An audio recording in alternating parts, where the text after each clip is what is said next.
এখন পর্যন্ত মানে জনপ্রিয়তা কার বেশি মনে হচ্ছে? আপাতত ধানের শীষে বেশি মনে হচ্ছে। ধানের শীষ। আসসালামু আলাইকুম মুরব্বি। ওয়ালাইকুম সালাম। কেমন আছেন? আল্লাহ রাখছে, ভালো আছি। ত্রয়োদশ জাতীয় সংসদ নির্বাচন, ভোট দিবেন কিসে? হার বাক্সে ভোট দেবো, হার বাক্সে। আপনার দলীয় কোনো পছন্দ আছে? না, আমার দলীয় কোনো পছন্দ নেই। আমার আরো কিছুদিন যাক, তারপরে সিদ্ধান্ত নেব। তো হ্যাঁ ভোটের পক্ষে কেন? সংসদ ভালো হওয়ার জন্য। হ্যাঁ ভোটের পক্ষে ভোট দিবেন এবং হচ্ছে আপনার চাওয়া পাওয়া কি? জাতীয় সংসদ নির্বাচনে যারা নির্বাচিত হবে তাদের কাছ থেকে আপনার চাওয়া পাওয়া কি? ভালো কাজ চাই, সন্ত্রাস মুক্ত দেশ চাই।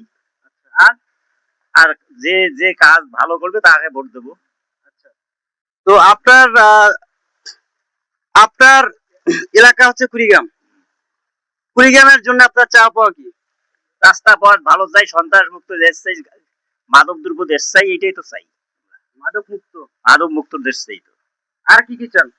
রাস্তা পথ যাতে ভালো হয়, যাতে ভালো চলে, সেটাই চাই আমরা। কুড়িগ্রাম তো মঙ্গা এলাকা, তো এই মঙ্গা নিয়ে কিছু বলেন। মঙ্গা নিয়ে কিছু দুর্ভিক্ষ এলাকা, সরকার যাতে আমাকে সহযোগিতা করে, এটাই আমরা চাই। আমাদের তো দুর্ভিক্ষ এলাকা। আচ্ছা, তো আপনার কুড়িগ্রাম এলাকায় এখন পর্যন্ত মানে জনপ্রিয়তা কার বেশি মনে হচ্ছে? আপাতত ধানের শীষে বেশি মনে হচ্ছে। ধানের শীষ।